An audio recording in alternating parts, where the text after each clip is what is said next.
केही नेताहरूको सुधार देखिएको होला, केही आसेपासेको सुधार देखिएको होला, तर मुलुकको दुखीको, गरिबको, जनताको, किसानको, मजदुरको, महिलाको उनको समस्या हल त भएको छैन। एकाङ्की मेरै पार्टी ठिक, मेरै नेता ठिक, मेरो नेता गनाए पनि बसाछ भन्ने, मेरो गुट गनाएको मान्छे पनि राम्रो छ भन्ने, मैले अहिले ओलीजीले नेतृत्व गरेकै कित्तामा समर्थन गर्छु भनेर ठोकेरै समर्थन गरेर आएको। हामी तलमाथि भएर अहिले चाहिँ बेइमानी हामी गर्दैनौँ। अब छोडेर जानुहुन्न, यो पार्टी छोडेर जानु। छोड्ने भन्दा नि हामीले बनाएको पार्टी नि कसले छोड्ने, कस्तो बरु अरूले छोड्लान् के अरे, यहाँभित्र भएका उता भएका छोडेर। हामीले त बनाएको भयो के अरे अप्ठ्यारो पिरियडमा। सबै एकसाथ आएर हिजोका गुट खारेज, हिजोका गलत प्रवृत्ति खारेज, यो र ऊ भनेर तानातान, म माधव नेपालतिरबाट आएँ भन्न लाए त ज्ञात छ नि यता पनि।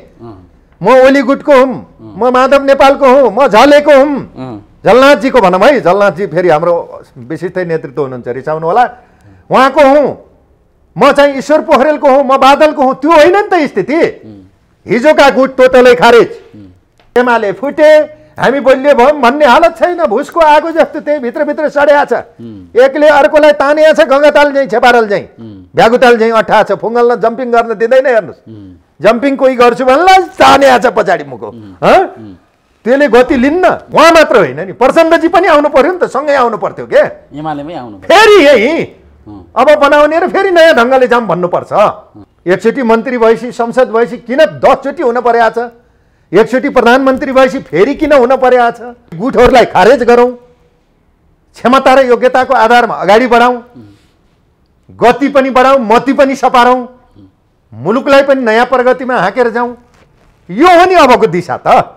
जुटाउनेतिर भन्दा फुटाउनेतिर पो बढी प्रोत्साहित भयो कि एउटालाई खेलाएर एउटालाई याक्ने, एउटालाई खेलाएर एउटालाई याक्ने, त्यस्तै गर्दा गर्दै आएर माधव नेपाललाई खेलाएर पनि ओलीलाई याक्न खोजे जस्तो, हिजो वैद्यजीलाई च्यापेर बादललाई उसलाई बाबुरामलाई हाने जस्तो, विप्लवजीलाई लिएर वैद्यजीलाई उगरे जस्तो, खेलाए जस्तो। काङ्ग्रेसतिर गएर गुहार्न भन्दा त ओली नै ठिक हो नि त।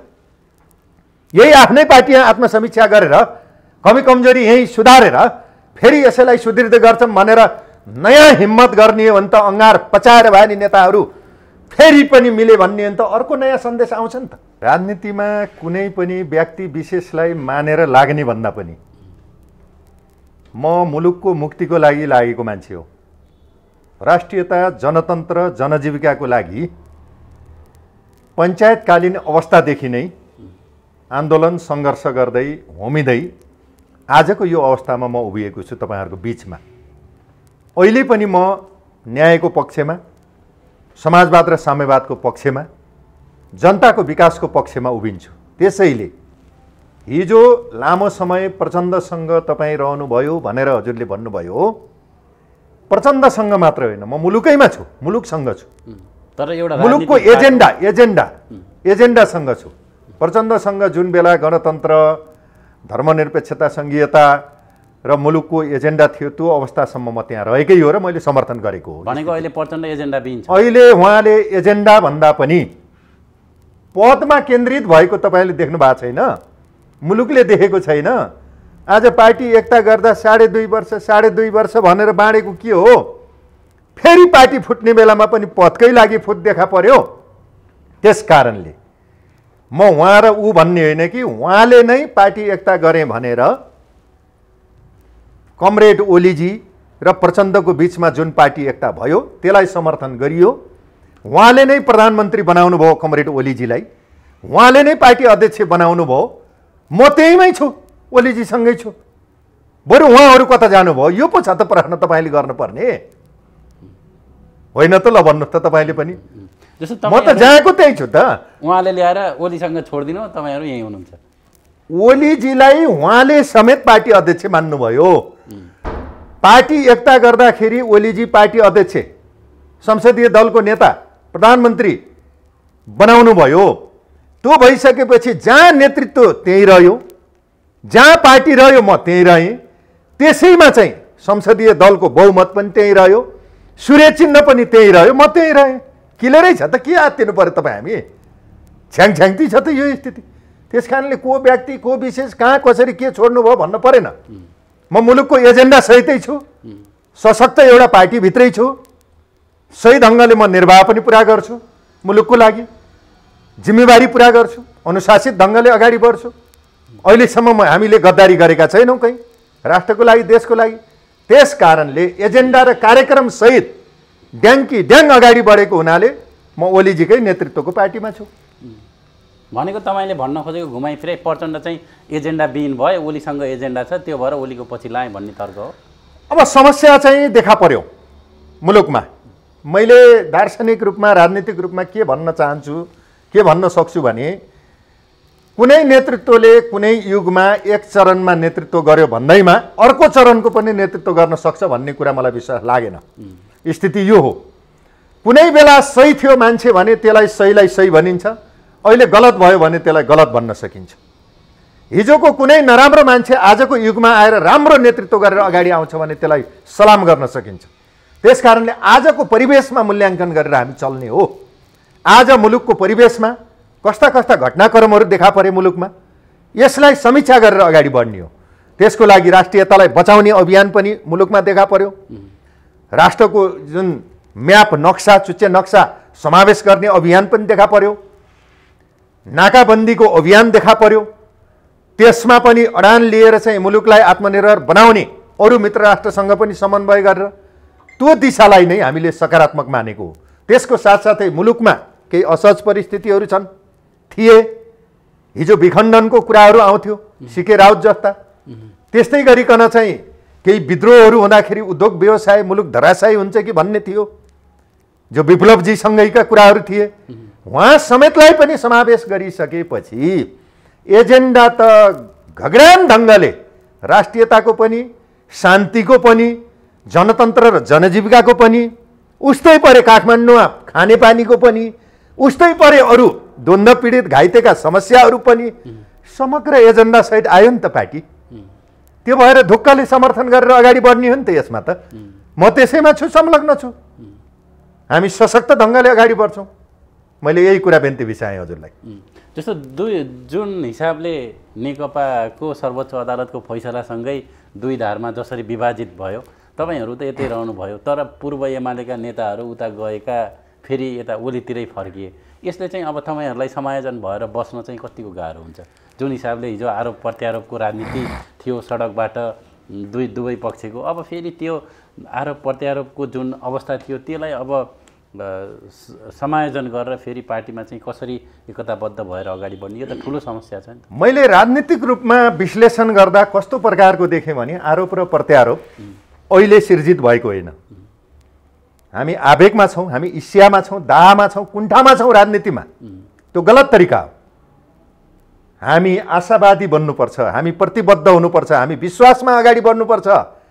एकले अर्कोलाई खुइल्याएर म नै अब्बल दर्जाको हुँ भन्ने जुन नेतृत्वमा व्यक्तिवादी चरित्र आफै हाबी हुने जुन प्रवृत्ति अगाडि आयो त्यो गलत हो। त्यसलाई खारेज गर्न चाहन्छु मेरो तर्फबाट।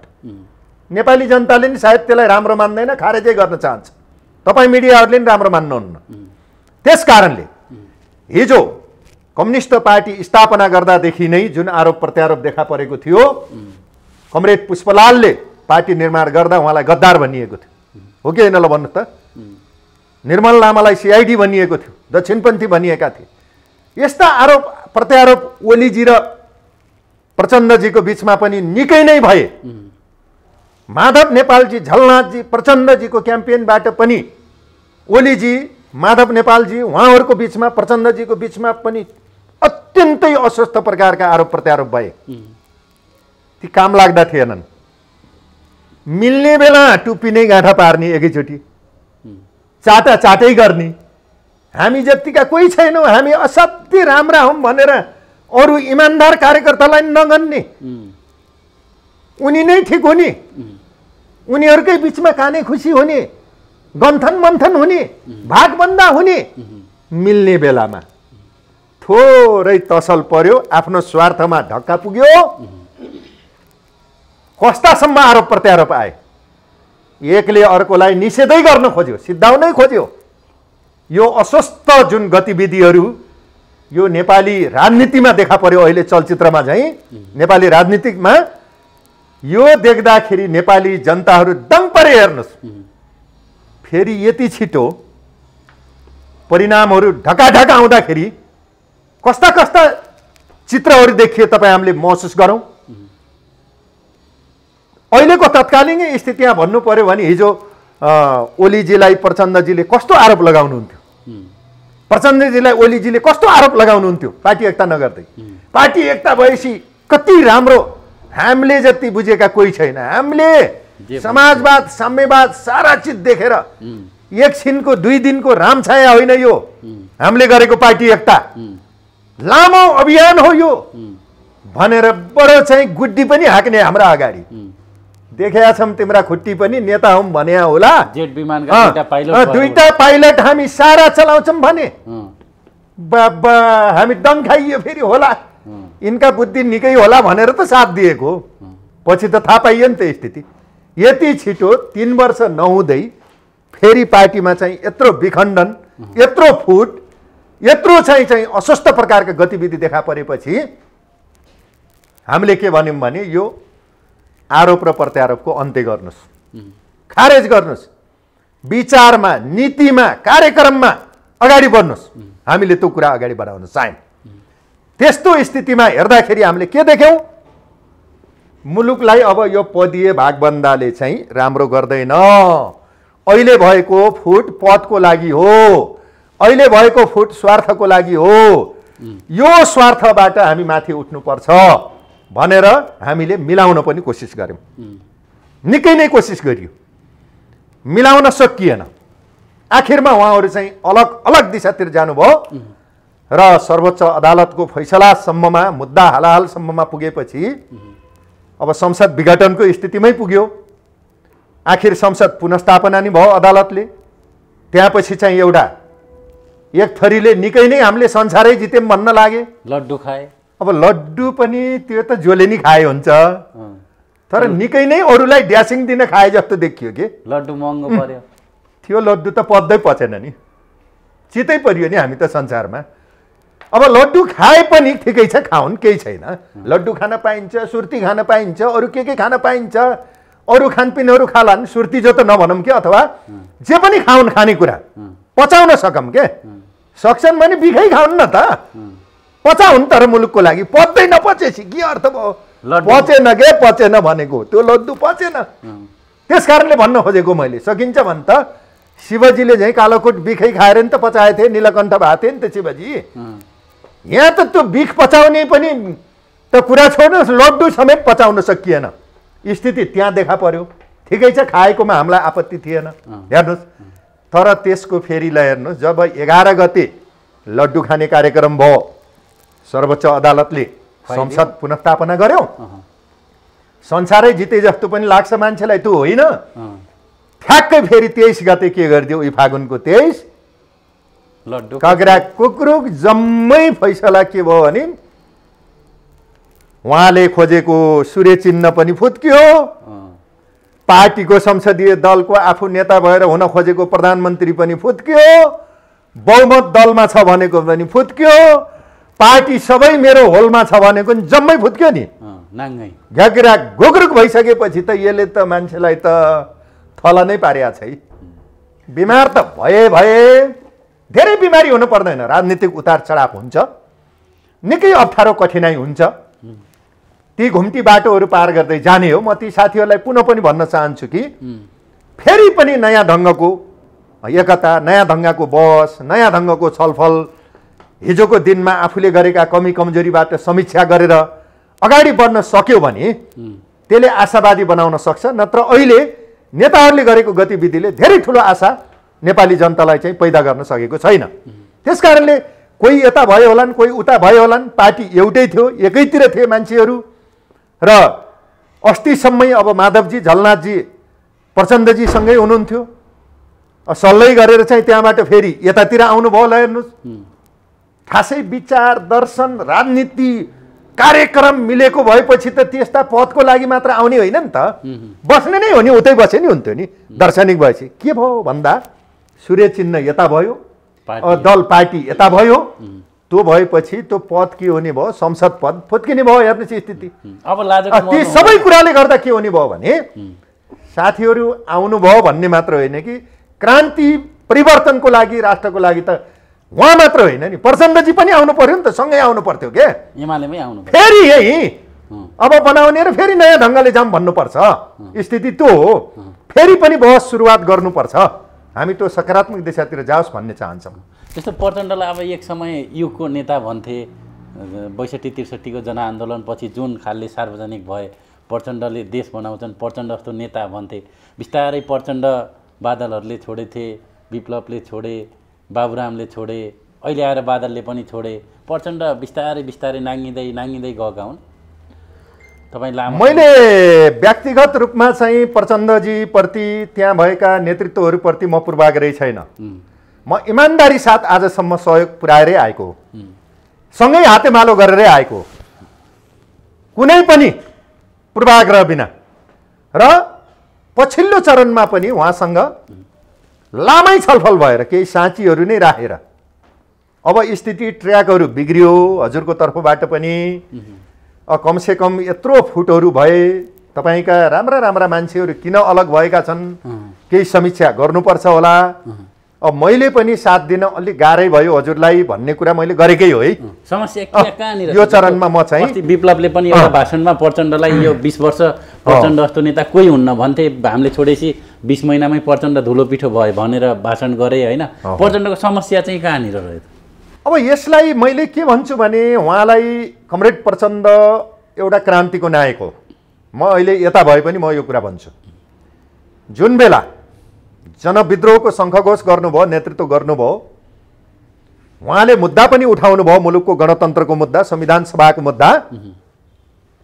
त्यसलाई जोडबलले उहाँले लागू गर्न पनि कोसिस गर्नुभयो। त्यसलाई मैले सकारात्मक मान्छु र गणतन्त्रमा उहाँको ठुलो योगदान छ स्थापना गर्नमा। तर फेरि उहाँको मात्रै हो भन्ने कुरा म भन्दैन नि। फेरि तपाईँ हामीले त्यो सोच्ने होइन नि, उहाँको अगुवाई हो, उहाँ नेतृत्व हो, तर त्यसमा नेपाली काङ्ग्रेसको पनि योगदान पुगेको छ गणतन्त्रमा। गिरिजाप्रसाद कोइराला छन्, कम्युनिस्ट पार्टी एमालेकै पनि योगदान पुगेको छ। सबैको सहमतिले भएको हो नि त त्यो मुद्दा। 7 बुँदे 12 बुँदे भएर गणतन्त्र स्थापना गर्ने, संविधान सभामा जाने, अन्तिममा फैसला गोल हान्ने बेला त 7 दल नै भए। अब 7 दल भए। अब त्यसरी नै सबैको योगदान छ र त्यसको एउटा महत्त्वपूर्ण नेतृत्व प्रचण्डजी हो। त्यसरी हामीले सलाम गरेका हौँ।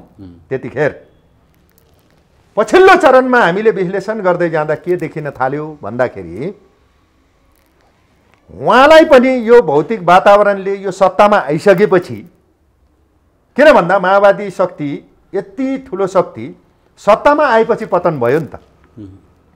घाइते, शहीद परिवार, अपाङ्ग, यी पीडितहरूको बेपत्ताको हालत बेहालै नै छ। अझै पनि शान्ति प्रक्रियाको पूर्णता भएको छैन। द्वन्द्वको अझै पनि चाहिँ व्यवस्थापन ठिक ढङ्गले भएको छैन। तर सत्तामा आएपछि नै झन् यही बुर्जुवा सत्तालाई चेन्ज गर्नु पर्थ्यो, परिवर्तन गर्नु पर्थ्यो। बुर्जुवा सत्ताले बरु क्रान्तिकारीहरूलाई आफू अनुकूल परिवर्तन गर्यो, रूपान्तरण पो गरिदियो। ल हेर्नुहोस् स्थिति, यसलाई चेन्ज गर्ने भनेको त उनलाई पो चेन्ज गर्यो जस्तो मलाई लागेको के। हेर्नुहोस् यो पुरानो व्यवस्थाले त्यस्तो अवस्था देखा परेपछि सत्तामा आएपछि नै पतनको सुरुवात भए जस्तो मैले देखेँ।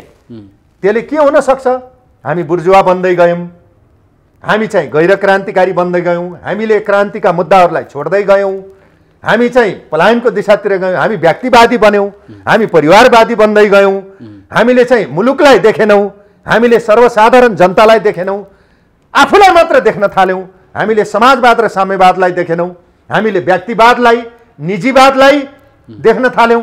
यो दिशाले नै बढी प्रभावित पारेर यो माओवादी आन्दोलनलाई, नेपालको क्रान्तिकारी आन्दोलनलाई धराशायी पारेको मैले देख्छु।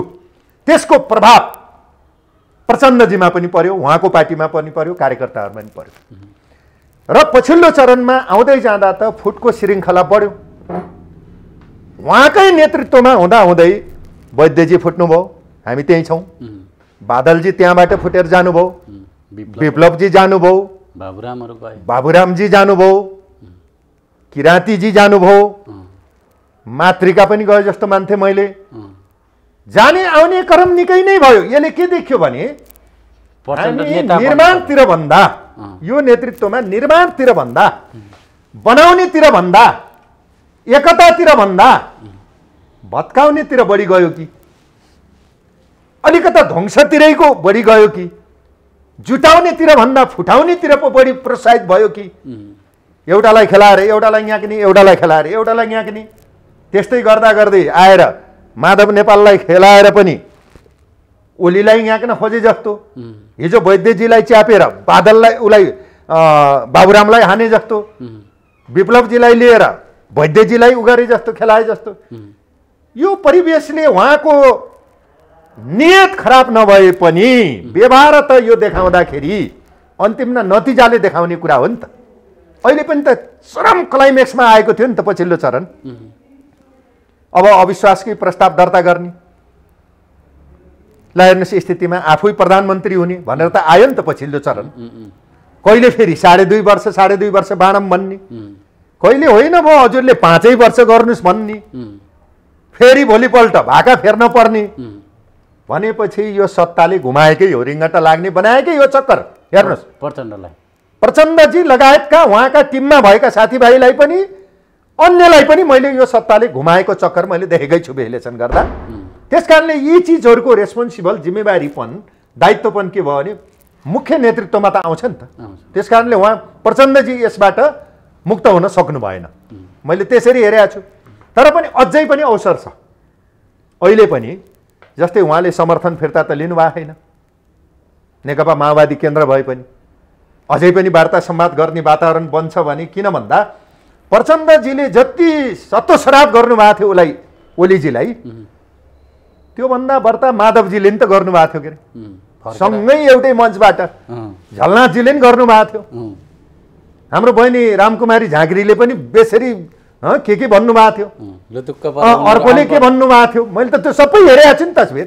तर हामीले भनेको छैनौँ। फेरि यतातिरबाट नि ओली कामरेडको तिरबाट पनि कैयौँले भनेका होलान्, फेरि गएको छ आरोप प्रत्यारोप भना भन् त फेरि दुवैतिरका अलि चाहिँ वैचारिक कार्यक्रम सहित भन्दा पनि एकचोटि त पाँडै गाली गरागर जस्तो पनि गयो। त्यो हामी इमान्दार कार्यकर्ताहरूलाई राम्रो लागेको थिएन। मुलुकको जनताले त झन् यी त काम नलाग्ने नेताहरू छन् भन्ने पनि भने होलान्। हेर्नुहोस् स्थिति त्यस्तो आरोप प्रत्यारोप गर्दा पनि अहिले प्रचण्डजीले भन्दा पनि बढी गाली गरेका साथीभाइ पनि अहिले त फेरि नेकपा एमालेमै आबद्ध हुनुभयो नि त पुरानै पार्टी भनेर। त्यसकारणले थाई सत्तुर थाई मित्तुर भन्ने राजनीतिमा छैन भनेको त्यो हो क्या। हेर्नुहोस् स्थिति आजको आजै भोलि यस्तो चेन हुँदो रहेछ। हेर्नुहोस् ओलीलाई नेतै मान्दैनौँ भनेको यसलाई सिद्धाउने हो भनेको, पार्टीको दलबाट पनि हटाउने भनेको, प्रधानमन्त्रीबाट नि हटाउने भनेको, साधारण सदस्यबाट खारेजै गरेको 4 चोटि। त्यति गर्दा पनि फेरि त्यही आएर बस्नु त पर्यो नि त। अध्यक्ष ओलीलाई नै मान्न पर्यो, दलको नेता ओलीलाई नै मान्न पर्यो, उहाँले नेतृत्व गरेको पार्टीको चिन्हलाई मान्नु पर्यो, कार्यक्रम र नीति त्यही मान्न पर्यो। भनेपछि हामीले धेरै कुरा विचार पुर्याउनु पर्छ भन्ने कुरा अहिलेको गतिविधिले शिक्षा दियो। हेर्नुहोस् हामी क्लियरै छौँ यसमा। अब कसरी जान्छ त राजनीति? अब तपाईँहरू एमालेमै हुनुहुन्छ, प्रचण्डहरू माओवादीमा छन्, माओवादी केन्द्रमा फेरि तपाईँले एकीकरणको लागि प्रचण्डलाई आह्वान नै गर्नुभयो, तर त्यो सम्भावना छैन। कसरी अगाडि बढ्छ अब मुलुकको राजनीतिक दिशा अलिकता अकर्मण्यता सङ्क्रमित अवस्थामै छ। अहिले पनि जोड घटाउ सत्ता साझेदारी कहाँ के भन्नेतिर बढी छ। त्यो जोड घटाउतिर लाग्ने भन्दा इमान्दारी साथ मुलुकको राजनीतिक एजेन्डा हाँकेर जानुपर्छ। पार्टी चलाउनु पर्यो, किसान मजदुरलाई सङ्गठित गर्नेतिर जानु पर्यो। मुलुकको समस्या के हो त्यो मुद्दा उठाउनेतिर छैन। काङ्ग्रेस कहाँ गएर समाधान हुन्छ कि भनेर काङ्ग्रेसलाई समात्न खोज्यो। अब चाहिँ उता जो मधेसी पार्टी अथवा सङ्घीय समाजवादी लाई गएर त्यहाँबाट हुन्छ कि भनौँ त्यहाँ पनि जोड घटाउ गर्न खोज्यो। आफ्नै टिमलाई कसरी चाहिँ बचाउने भन्नेतिर भन्दा नि अरूतिर लाग्न खोज्दा समस्या कहाँ हुन्छ भने आफ्नो भएको खोल्टीको सुन्तला खस्ने, अर्कोको टिप्चु भन्दा के। हेर्नुहोस् आफू भुङ्गा हुने, आफू नाङ्गो हुने, अरूतिर गिद्धे नजर लगाउँदा यसले राम्रो गर्दैन। पार्टीहरू सबभन्दा पहिला म सबै पार्टीलाई भन्छु काङ्ग्रेस पनि सबल बनोस्। भुसमा आगो लागे जस्तो लागेको छ, उनीहरू पनि कुल्किन पर्दैन। यी नेकपा फुटे, एमाले फुटे, हामी बलियो भयौँ भन्ने हालत छैन। भुसको आगो जस्तो त्यही भित्रभित्र सड्या छ। एकले अर्कोलाई तानिया छ, गङ्गाताल झैँ छेपारल झैँ भ्यागुताल झैँ अठा छ। फुङ्गल्न जम्पिङ गर्न दिँदैन। हेर्नुहोस्, जम्पिङ कोही गर्छु भन्नलाई तानिया छ पछाडि मुखो। त्यसले गति लिन्न। नेपालको पार्टीहरूको स्थिति त्यो देखियो। चिरा पर्ने, फुट्ने, तानातान गर्ने, मुलुकको एजेन्डा कमजोर बनाउने, आफ्नो सत्ता स्वार्थको एजेन्डा हाबी बनाउन खोज्दा अहिले पनि टर्निङ पोइन्टमा त्यही आएको छ। सत्ता स्वार्थको पोइन्टमा उभिएको छ। जोड घटाउ कहाँ गएर हुन्छ, बिहान बेलुका एउटाको रिसले अर्कोमा गएर चाहिँ काखा पिसाब फेरे जस्तो त्यो वातावरण अहिले पनि देखिँदैछ। काङ्ग्रेसतिर गएर गुहार्न भन्दा त ओली नै ठिक हो नि त। यही आफ्नै पार्टी आत्मसमीक्षा गरेर कमी कमजोरी यही सुधारेर फेरि यसैलाई सुदृढ गर्छौँ भनेर नयाँ हिम्मत गर्ने हो भने त अङ्गार पचाएर भए नि नेताहरू फेरि पनि मिले भन्ने हो भने त अर्को नयाँ सन्देश आउँछ नि त। हामी त त्यो पनि चाहन्छौँ नि त। त्यो सम्भावना छ कि छैन? त्यो सम्भावना छ। त्यो सम्भावना छ। किन छ भन्दाखेरि यत्रो बाजाबाज गरे हुन्न होला भन्ने पर्थ्यो नि तपाईँलाई। त्योभन्दा डबल बाजेको त हिजै अस्ति आएर अबिर लगाइसक्यो नि त, अँगालो मारिसक्यो नि त। त्यसले गर्दा सम्भावना छ, अगाडि बढ्छ, बढ्नुपर्छ।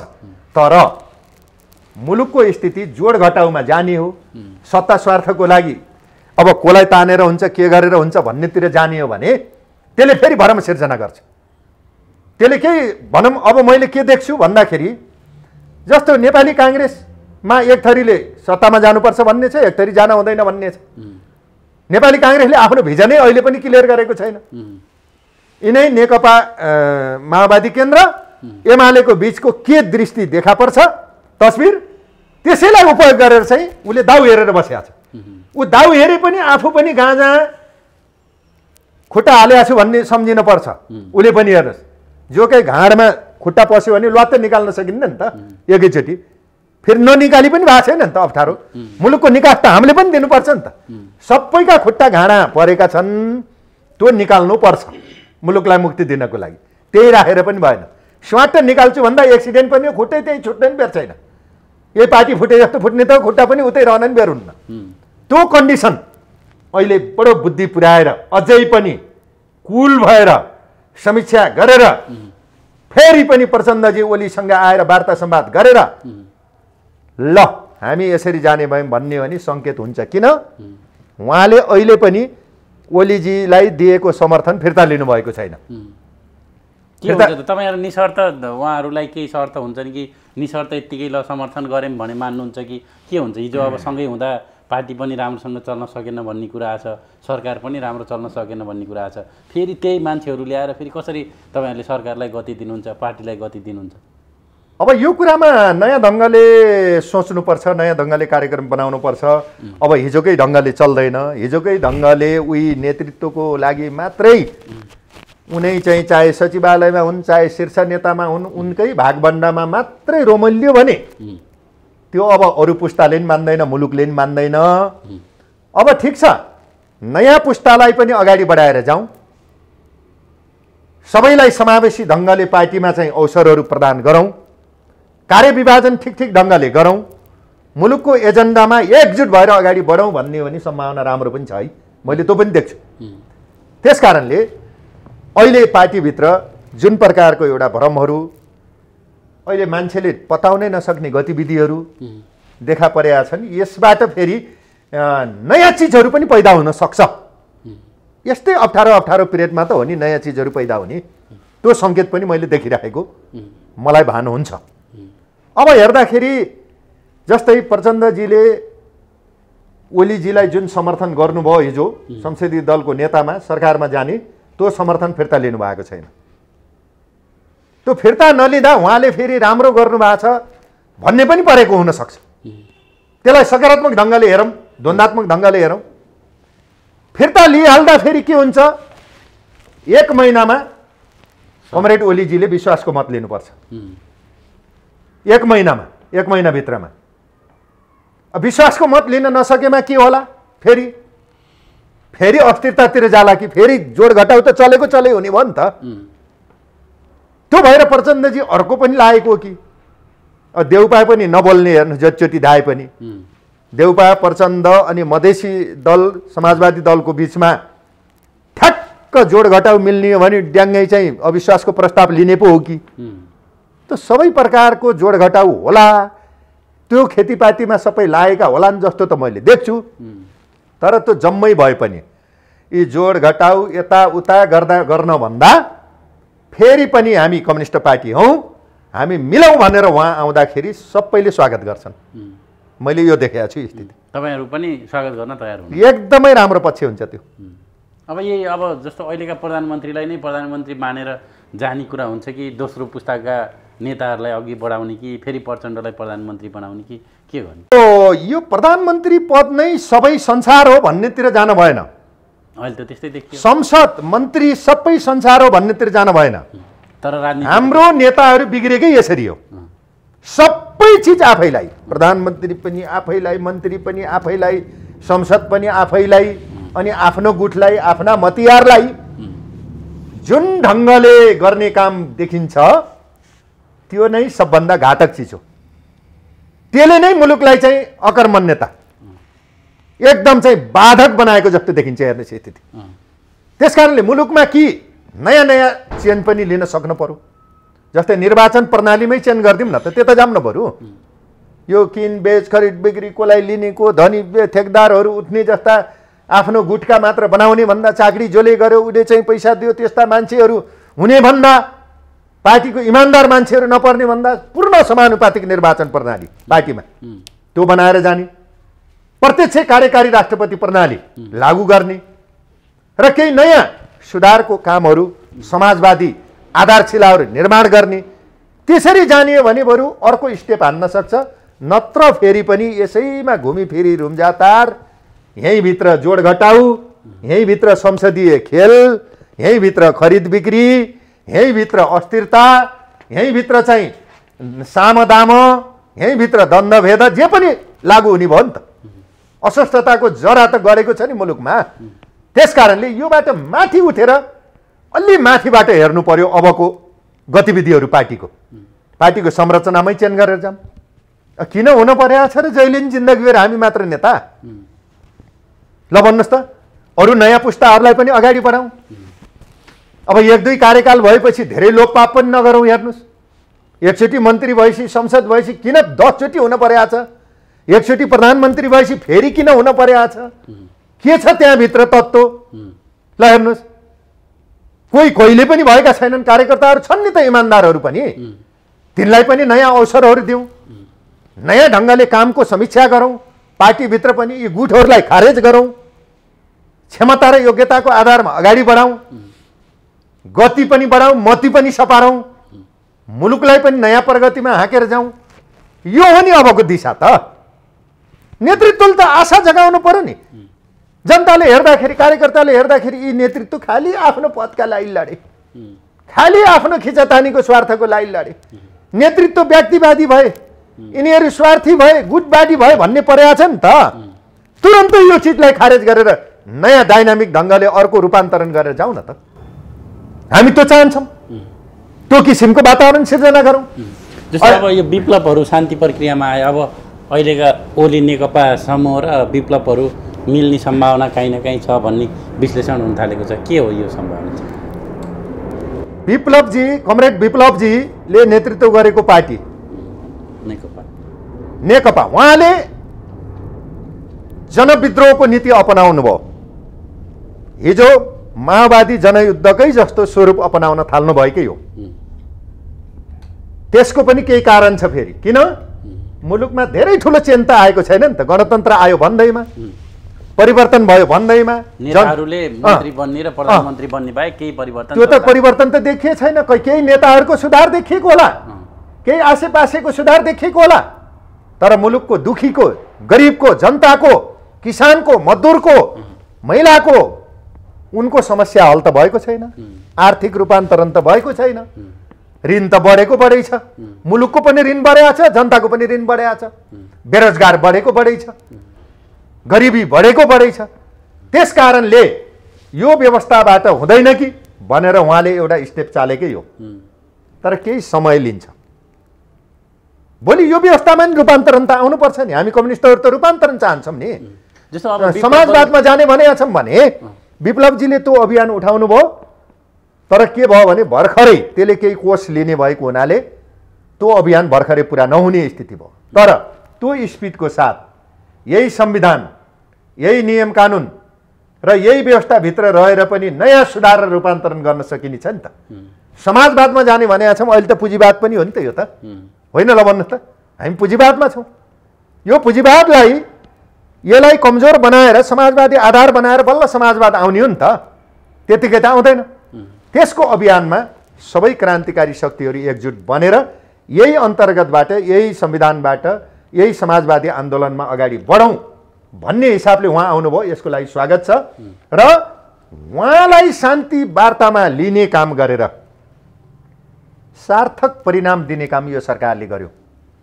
यो पार्टी नेतृत्व केपी ओलीजीले नेतृत्व गरेको पार्टीले गर्यो। यो धेरै राम्रो कुरा हो, यो स्वागतयोग्य कुरा हो। फेरि धेरैलाई के लाग्ला भने ओलीले गरे जतिको सबै नराम्रो पनि लाग्छ नि त। ओलीले नि ड्याङ्का ड्याङ गरे कि यो बिचमा फेरि हेर्नुहोस् स्थिति।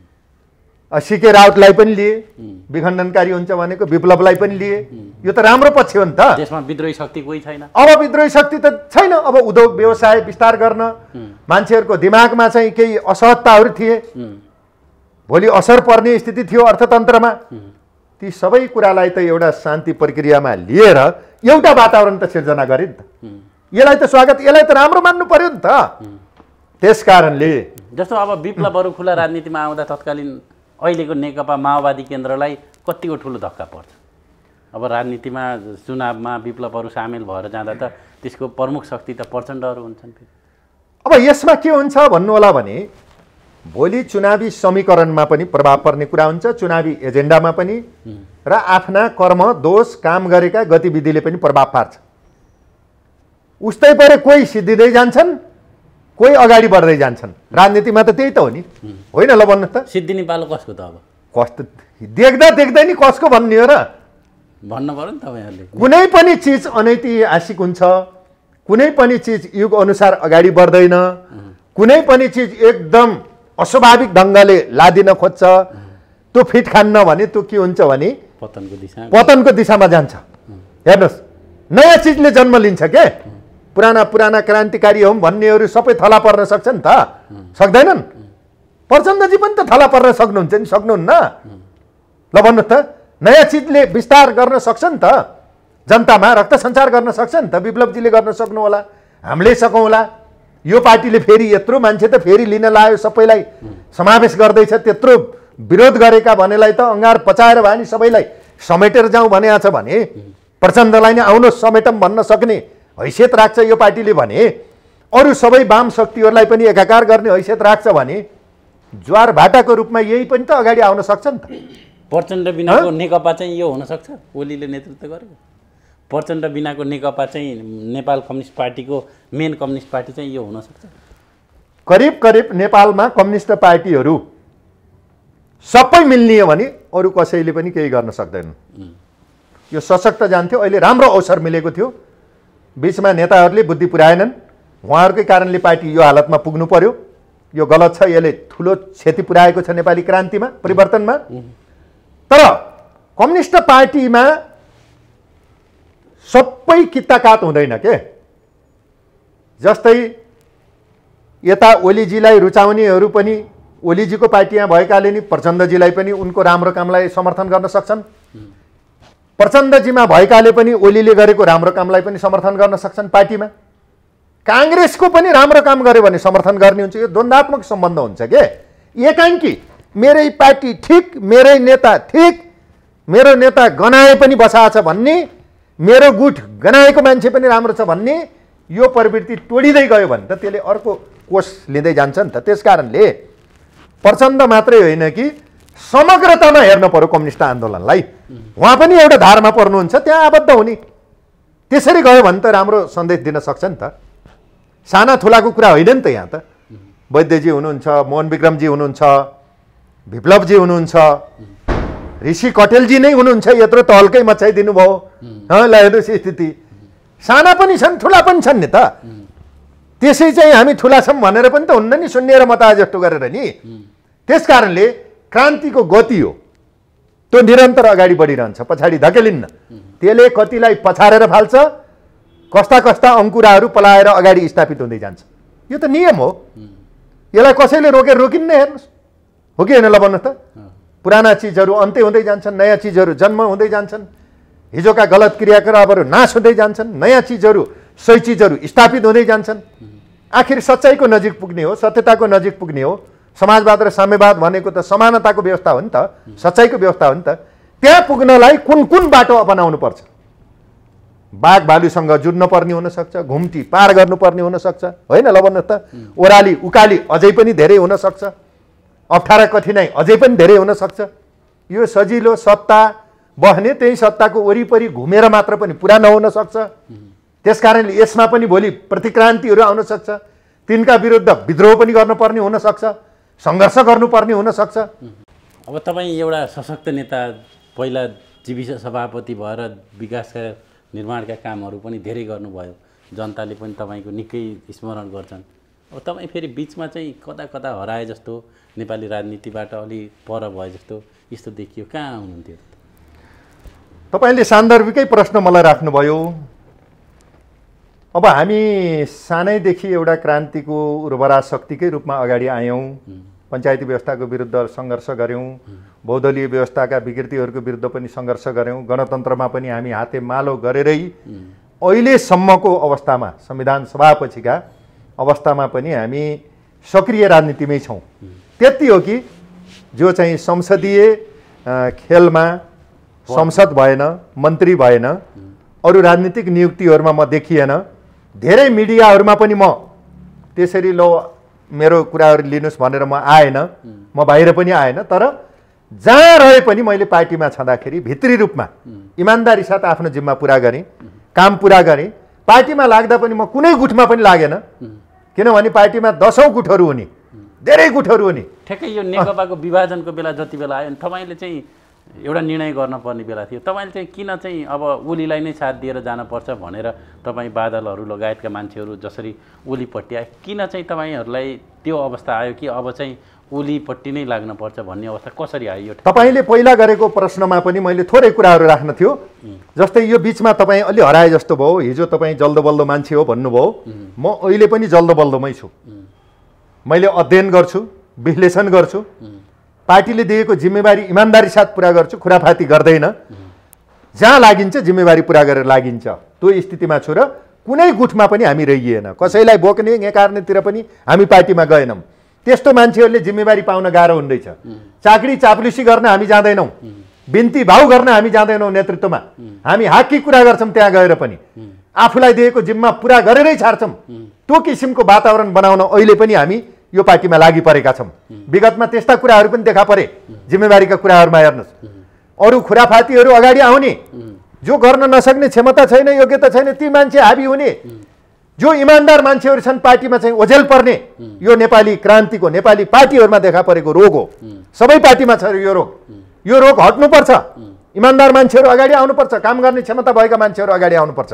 मैले यो आग्रह गरेँ, मैले चाहिँ यो निवेदन गरेँ, नेपाली राजनीतिमा यो स्थापित होस्। अर्को कुरा, तपाईँले भन्नुभयो अन्तिम चरणमा आएर तपाईँले कसरी ओलीतिर चाहिँ साथ दिन थाल्नुभयो, बादलजी सहित भन्नुभयो।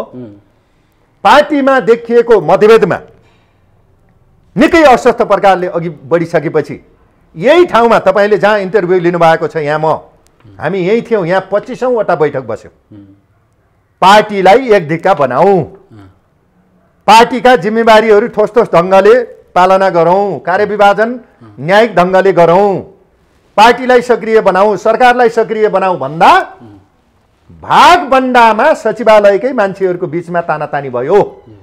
राष्ट्रिय सभा नि उनीलाई चाहिने, मन्त्री नि उनीलाई चाहिने, राजनीतिक नियुक्ति पनि उनै 9 जना भित्रका सचिवालय भित्रकालाई चाहिने, शहीद परिवार, घाइतेका, अपाङ्गका, इमान्दार, अरू योग्यता क्षमता पुगेका मान्छेहरूले त्यो अवसर नपाउने, त्यस्तो गतिविधि निकै मडरिएर लाग्यो। त्यहाँ हेर्नुहोस् स्थिति। पछिल्लो चरणमा तपाईँले देख्नुभयो 9 जना सचिवालयकै मान्छेकै मात्र भागभन्दा नमिलेर पार्टी फुट्ने स्थिति यहाँ पुगिहाल्यो। हेर्नुहोस् स्थिति।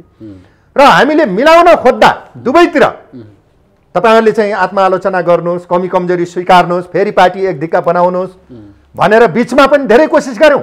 एकचोटि थाई कमिटीको बैठकले एकमतले नै कार्यदलै बनाएर पनि फेरि 5 वर्षै ओलीजीले गर्नुहोस् सरकारको नेतृत्व, कार्यकारी अध्यक्ष चाहिँ प्रचण्डजी हुनुहोस्, सबैको कार्यविभाजन गरौँ। 1 महिनाभित्र कार्यविभाग 3 महिनाभित्र भनियो पहिला पार्टी एकता गर्दा, त्यहाँपछि फेरि अर्को बैठकमा 1 महिनाभित्र भनियो, 15 दिनभित्रमा भनियो। पार्टी एकीकरणको प्रक्रिया नै पुरा भएन। हामी जस्तोले त जिम्मेवारी नै पाइएन। ल हेर्नुहोस् स्थिति, जो अलि टाठा बाठा थिए, निकै सोच फोस लगाउने गुटका जिम्मेवार मान्छेहरू थिए, उनीहरूले बेसरी पाए जिम्मा पनि। हेर्नुहोस् हामी जस्ताले पाएनौँ नि जिम्मेवारी, कि गर्न नसक्ने भएर होइन नि, योग्यता क्षमता नभएर होइन नि त, हामी पनि त फाँडेरै गरिन्छ नि पार्टीको लागि त।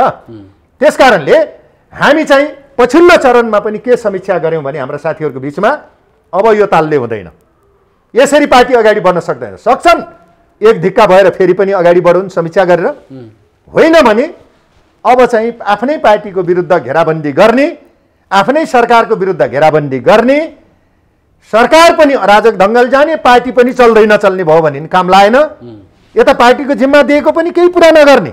ल हेर्नुहोस् स्थिति, सरकारको समीक्षा गरेका छौँ पछिल्लो बैठकमा, दोस्रो बैठकमा सरकारले ठिक काम गरेका छ भनेर पनि लेखेका छौँ। फेरि भोलिपल्ट त झगडा हुन्छ। हेर्नुहोस् यस कारणले मैले चाहिँ के भयो भने लास्टमा जस्तो प्रचण्डजीले मानेको अध्यक्ष, मैले फेरि पनि दोहोऱ्याएँ, उहाँले नै बनाएको संसदीय दलको नेता, पार्टीको 1 नम्बर अध्यक्ष, पार्टीको वैधानिकत्व पनि यतै रहने स्थिति, सूर्यचिन्ह महिलै चाहियो भनेर दुवै थरीले दाबी गरेका हुन्। त्यो सबै कुराको आधार बेस सम्पूर्णता निकै अप्ठ्यारो परे पनि यो अप्ठ्यारो पिरियडमा पनि आफूलाई एउटा कित्तामा उभ्याउनु पर्ने, यो कित्ता ठिक छ, मैले अहिले ओलीजीले नेतृत्व गरेकै कित्तामा समर्थन गर्छु भनेर ठोकेरै समर्थन गरेर आएको।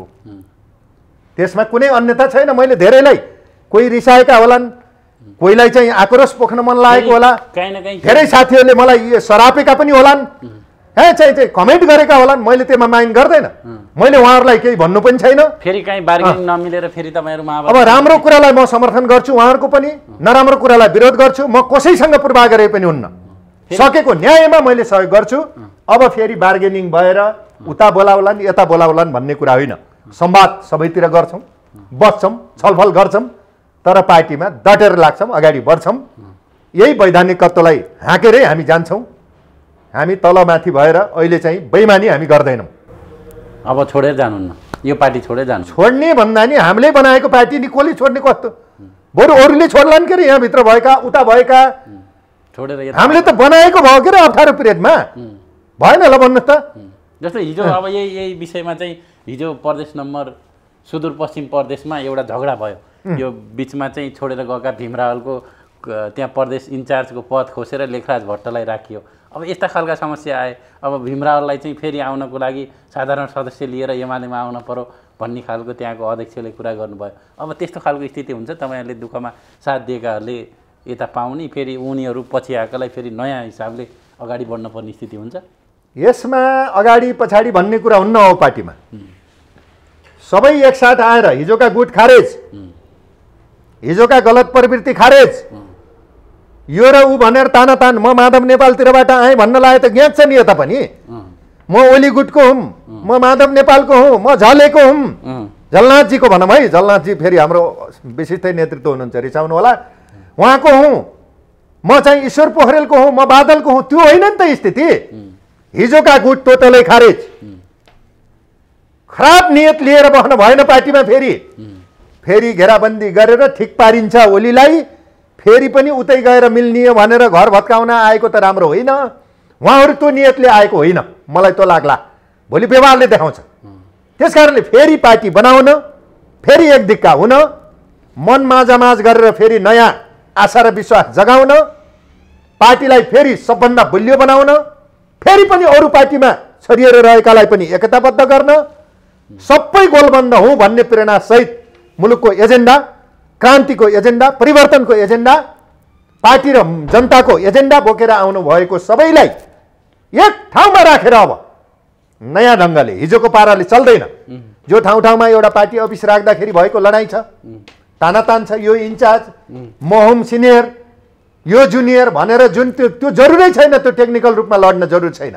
विचारमा बहस गरौँ, छलफल गरौँ राजनीतिमा हाकी ढङ्गले चाहिँ निकास दिने ढङ्गले अगाडि बढौँ, मुलुकको एजेन्डा बोकौँ। त्यसरी गयौँ भने त्यही चिज हाबी भएर जान्छ। हामी त्यही चिजमा, त्यही मूल प्रवाहमा आबद्ध भएर जान्छौँ। हस्, धेरै धेरै धन्यवाद। तपाईँलाई पनि धन्यवाद छ। नमस्कार छ।